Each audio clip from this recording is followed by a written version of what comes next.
Aujourd'hui, on va parler du fameux examen oral pour le DELF B1, B2.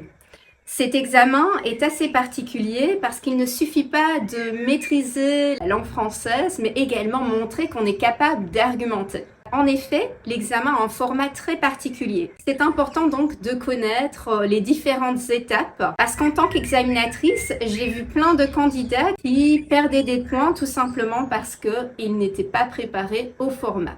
Dans un premier temps, je vais te parler donc du DELF B1. L'examen se déroule en 3 parties et dure 15 minutes.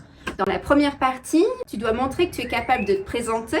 Donc tu dois parler de ta famille, de tes loisirs, de ce que tu fais dans la vie, si tu étudies, si tu travailles, de tes projets, mais également de choses passées. Et moi, je vais t'interrompre pour te poser des questions sur tes activités passées, sur tes projets, pour te demander de préciser quelque chose. Donc, dans la deuxième partie, on va avoir un jeu de rôle. Et c'est très important que tu comprennes si tu dois me tutoyer ou me vouvoyer. Est-ce que je suis ton ami ou est-ce que je suis ta chef? Après le jeu de rôle, tu vas donc présenter le texte que tu as lu en donnant également ton point de vue.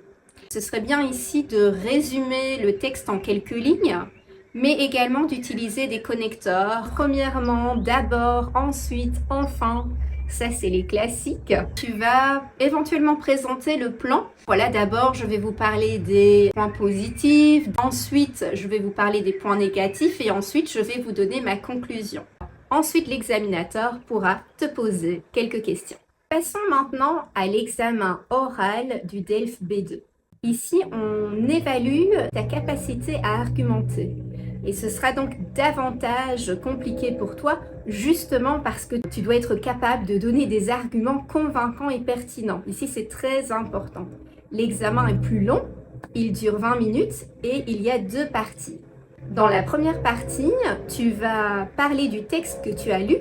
Tu vas donner toutes les informations possibles que tu as sur ce texte, comme le titre, le nom de l'auteur. C'est également important de résumer le texte de façon à ce que la personne qui est en face de toi puisse comprendre de quoi il s'agit.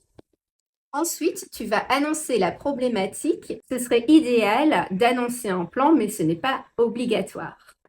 Tu vas donc partager les arguments contre, les arguments pour, les avantages, les inconvénients. Tu devras également donner des exemples personnels, mais également des exemples tirés de la presse, de choses que tu as lues ou entendues afin d'enrichir ton argumentation. N'oublie pas de terminer avec une conclusion. Tu veilleras à utiliser un maximum de connecteurs logiques comme d'une part, d'autre part, par contre, d'abord, ensuite, enfin. Il y a beaucoup de connecteurs que tu peux utiliser, c'est très important. Dans la deuxième partie de l'examen, tu auras un débat avec l'examinateur qui ne sera certainement pas de ton avis. C'est donc à toi d'argumenter pour défendre ton point de vue. Néanmoins, il n'est pas interdit de changer d'opinion.